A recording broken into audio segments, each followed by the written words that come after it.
अवसर दिया, इसके लिए बहुत बहुत धन्यवाद। 2021-22 के बजट में माननीय मुख्यमंत्री जी ने जो बजट पेश किया है उस पर प्रदेश में होने वाले विधानसभा उपचुनावों की छाया दिखाई देती है। ऐसा लगता है कि मुख्यमंत्री जी ने चुनाव बजट पेश किया है, घोषणाओं का आभार लगा दिया, लेकिन ये घोषणाएं धरातल पर कितनी उतरेगी ये प्रदेश की जनता जानती है, क्योंकि 2 साल के केवल घोषणा ही हो रही है। पिछले 2 वर्ष का बजट देखा जाए तो उसमें से अब तक केवल 30% घोषणाएं धरातल पर उतरी है, बाकी 70% की धरातल पर नहीं आई है। मुख्यमंत्री जी ने कहा हम पुरानी योजनाओं को बंद करने का धंधा नहीं करते हैं, ये आप करते हो। तो मैं पूछना चाहता हूं, माननीय मुख्यमंत्री जी ने 60 इंच का सीना होने पर भी आपने हमारी सरकार की गरीबों के लिए चलाई गई सबसे अच्छी भामाशाह योजना को क्यों बंद कर दिया? भामाशाह स्वास्थ्य बीमा योजना को क्यों बंद कर दिया? स्कूली बच्चों को भरपूर पोषण देने के लिए चलाई गई मुफ्त दूध योजना को क्यों बंद कर दिया? अन्नपूर्णा रसोई योजना चल रही थी, उसको बंद करके नए नाम से शुरू करने की क्या जरूरत थी? क्यों मां अन्नपूर्णा के नाम से भी आपको कोई चिढ़ थी? जल स्वावलंबन योजना को बंद कर दिया। आर्थिक पिछड़ा वर्ग के विद्यार्थियों को छात्रवृत्ति बंद कर दी। ग्रामीण गौरवपथ का नाम बदलकर बंद कर दिया।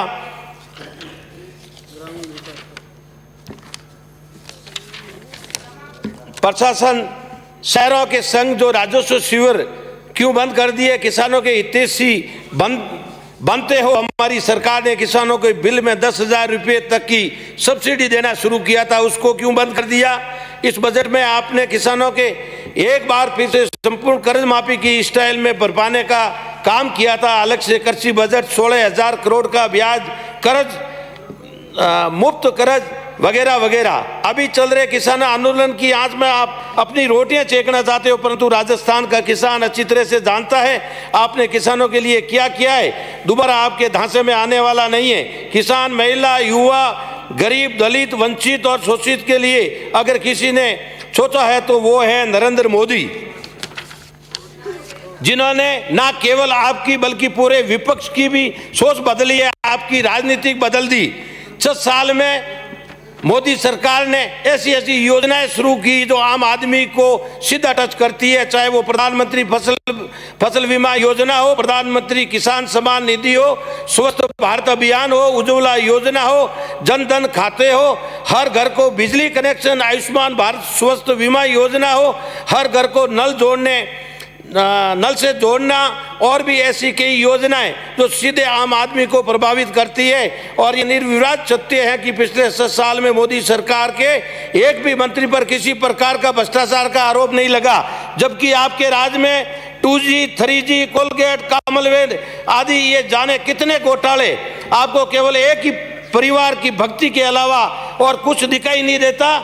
मैं निवेदन करना चाहता हूं कि आज की तारीख में आप मोदी जी का नाम, रात को भी आपको मोदी जी का नाम लेते हैं तो नींद नहीं आती। अब किसानों की आप चिंता कर रहे हो, पर किसानों के लिए अगर किसी ने भला किया है तो आपको ध्यान होगा कि पूर्व भारत रत्न स्वर्गीय अटल बिहारी वाजपेयी जी, कृषि मंत्री जो राजनाथ सिंह जी थे, फसल बीमा योजना से लगाकर, क्रेडिट कार्ड से लगाकर आज दिन तक किसानों के लिए अगर किसी ने भला किया है। और आपको ध्यान होगा 2013 से 18 के बीच में एक बार अतिवृष्टि हुई थी, उस समय में राजस्थान की मुख्यमंत्री जी ने फसल बीमा योजना के लिए जो 50% से ज्यादा खराबा होता था उसको मिलता था। 3 तरह की कैटेगरी बनाकर भारत के प्रधानमंत्री नरेंद्र मोदी जी ने जो गए 5 साल में किसानों के जेब में, चाहे अनुदान के रूप में हो, चाहे फसल बीमा योजना के रूप में हो, किसानों के जेब में आज दिन तक आया है।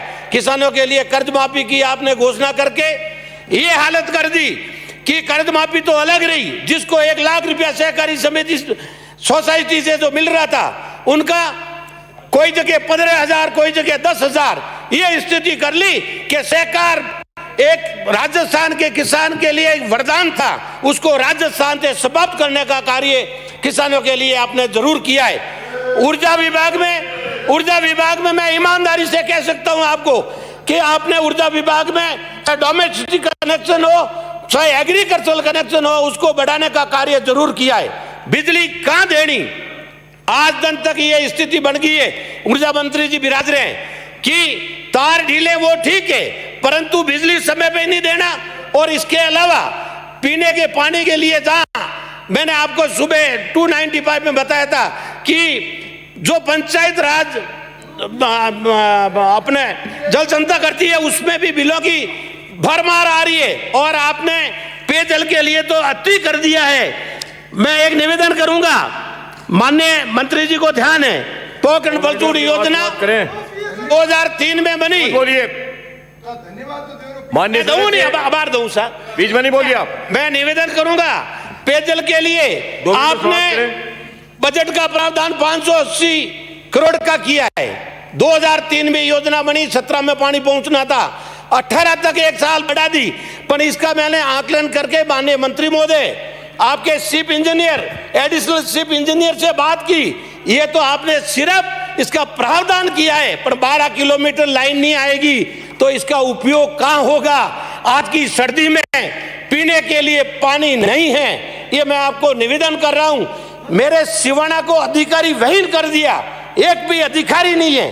3 पंचायत समिति, 3 तहसील, 2 उपखंड, एक जेईएन पीएचडी का नहीं है, एक आईएन है वो डेपुटेशन में लगा हुआ है। ये काम कैसे चलेगा पंप ड्राइवर के भरोसे? माननीय मंत्री जी, इस पे आप थोड़ा विचार करके करें।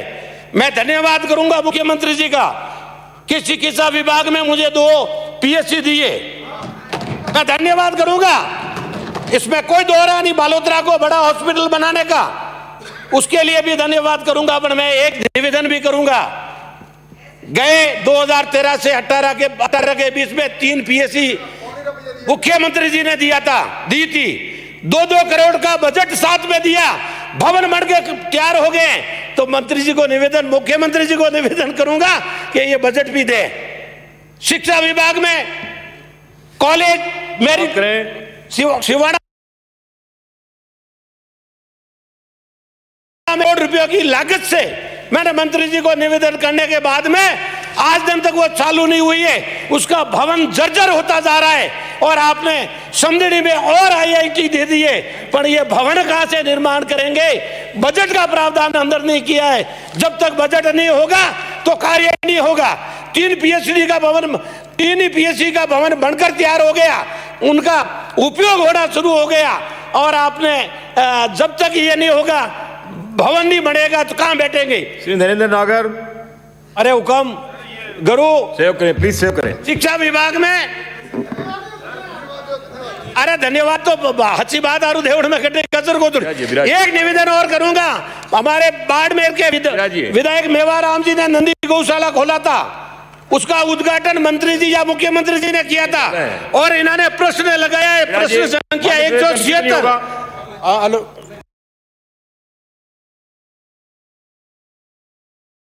नरेंद्र नागर विराजिए, माननीय सदस्य विराजिए, विराजिए, सभापति महोदय, विराजिए। एक मिनट नागर साहब, माननीय सभापति महोदय, 1 मिनट नरेंद्र जी, 1 मिनट। सभापति महोदय, मैं प्रस्ताव करता हूँ सदन का समय 1 घंटा बढ़ाकर 6 बजे तक कर दिया जाए। सदन का समय 1 घंटा बढ़ाया जाए। सदन का समय 1 घंटा बढ़ाया गया।